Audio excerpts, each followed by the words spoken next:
नमस्कार किसान साथियों, स्वागत है आज आपको इस वीडियो में। आज मैं आपको एक ऐसे प्रगतिशील किसान के साथ मिलवाना चाहता हूं जिसका खेत देखकर आपकी भी रूह खुश हो जाएगी।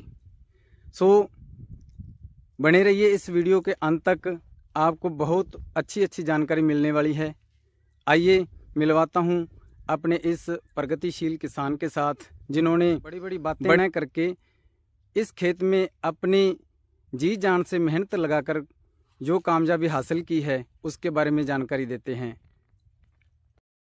आज इनके खेत की वीडियो बनाने का जो मेरा मकसद था, आखिर इन्होंने किस तरीके से अपने खेत की परवरिश की, अपनी फसल को संभाला और खेत के अंदर किस तरीके से वर्क किया और क्या सिस्टम अपनाया, क्या तकनीक अपनाई, जिसकी वजह से इनका खेत आज भी हरा भरा और टिंडों से भरपूर है।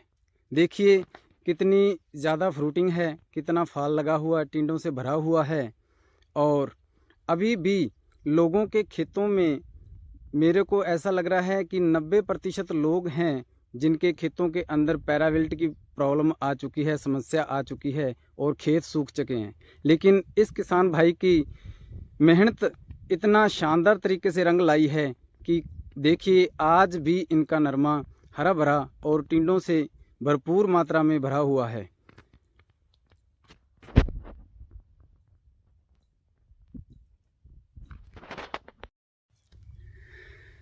तो आइए किसान भाइयों, मिलवाता हूं मैं आपको उस प्रगतिशील किसान के साथ जिन्होंने अपनी मेहनत और लगन के साथ इस शानदार तरीके से इस फसल को तैयार किया।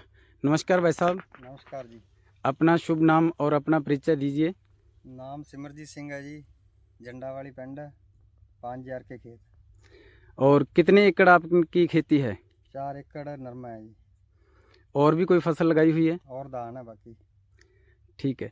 भाई साहब, आपने किस तरीके से क्या सिस्टम अपनाया, क्या तकनीक अपनाई जो आज अगर देखा जाए तो दूसरे किसानों के खेत के अंदर पैराविल्ट की समस्या है, कहीं सफ़ेद मक्खी की वजह से नरमा काला हो चुका है, पैराविल्ट की वजह से खेत के अंदर काफ़ी प्रॉब्लम आ चुकी है, खेत सूखे पड़े हैं।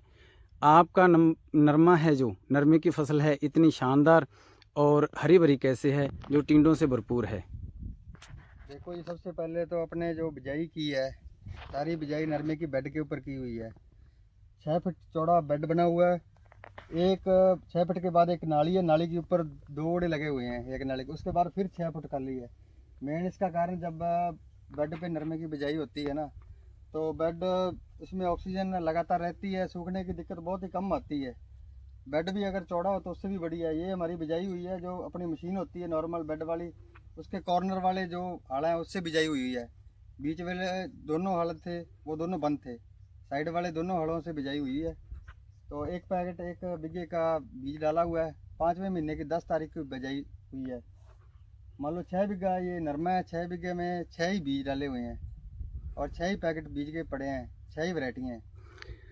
तो भाई साहब, आपने नरमा बोने से पहले क्या क्या तरीका अपनाया, कौन से खाद का उपयोग किया या क्या सिस्टम अपनाया जिससे कि आपकी फसल के अंदर इतनी हरियाली और तंदुरुस्ती है? इससे पहले कणक काट के इसको 1 महीना लगभग खाली रखा ज़मीन को जी। उसके 1 महीने के बाद इसको रौनी लगा के ये बिजाई की हुई है बेड पे। सूखे में नहीं की बिजाई, सूखे में करते हैं 3 पानी लगाने पड़ते हैं, उससे खरपतवार ज़्यादा हो जाता है, इसलिए इसको पानी लगा के ही इसको बिजाई की हुई है। पहले नीचे इसके एक सुपर का गट्टा डाला हुआ है बस। भाई साहब, आपने इस खेत के अंदर, इस नरमे के अंदर कितनी खाद, डीएपी, यूरिया वगैरह और क्या सिस्टम अपनाया जिससे कि आपकी फसल के अंदर रोग कम आए हैं और आपने रोगों से और कीड़ों से कैसे नियंत्रण पाया? इसमें लगभग जब ये नरमा 5 फुट का हो गया था, उस टाइम पहली खाद इसमें डाली थी 15 किलो डीएपी और 15 किलो यूरिया। उसके बाद जब ये बरसात का मौसम आया, 2 बार 5-5, 7-7 किलो एनपीके और यूरिया और पोटाश, तीनों चीज़ें घोल के नीचे खाली के अंदर दी हुई है, और कोई एक्स्ट्रा खुराक कोई नहीं है बस। तो कौन सी तकनीक है जो आपकी इस फसल को इतने ज़बरदस्त तरीके से लहलहाती बनाई है? इसका जी एक तो मेन कारण बेड का है, जी बेड के कारण ऑक्सीजन प्रॉपर रहती है। एक इसमें स्पेस बहुत है, गैप बहुत है, इसके कारण हवा प्रॉपर इसके अंदर क्रॉस करती है। तो यही मेन कारण लगा। एक दूसरा कारण ये भी, खाद इसके अंदर जाती है बिल्कुल नाली में, तो पौधे के पास ही जाती है, एक्स्ट्रा खाद नहीं जाती।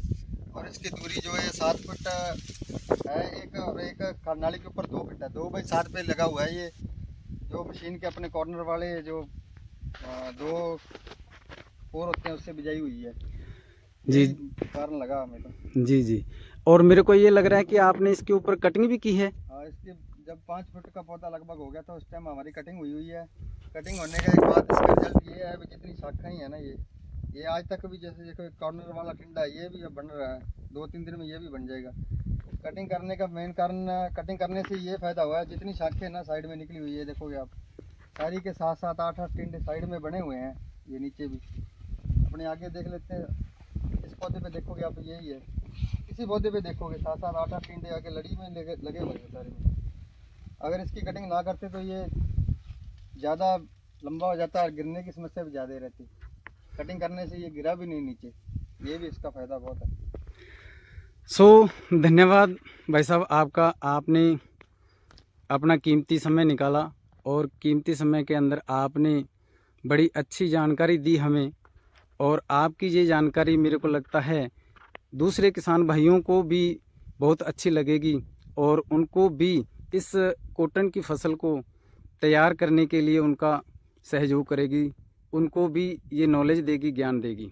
आपको क्या लगता है कि हमें नरमे की फसल बोनी चाहिए या नहीं बोनी चाहिए? ये घाटे का सौदा है या नफ़े का? इसका तो मेन है जी, इसका थोड़ा सा तरीका चेंज होना चाहिए। नरमा हो तो जाता है, उसका तैयारी भी जैसे पिछले साल से करनी होगी। नरमे वाले फसल में नरमा नहीं बीजना चाहिए, इसको फसल चक्कर अपनाओ। और जैसे पाड़ा खुला रखो, बेड पे खेती करो। बेड पे करोगे पानी भी आधा लगेगा, खर्चा भी आधा आएगा और फसल ख़राब भी नहीं होगी जल्दी। बेड पे ये गारंटी है बिल्कुल।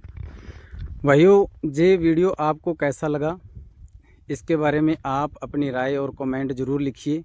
अगर यह वीडियो आपको अच्छा लगा तो इसको लाइक, कमेंट और शेयर करिए, ताकि ये जानकारी दूसरे किसानों तक भी पहुंच पाए और दूसरे किसान भी इस वीडियो का फ़ायदा उठा पाएँ और ये नरमे की खेती, कॉटन की खेती किसी के लिए घाटे का और नुकसान का सौदा ना बने। धन्यवाद किसान साथियों। जय जवान, जय किसान।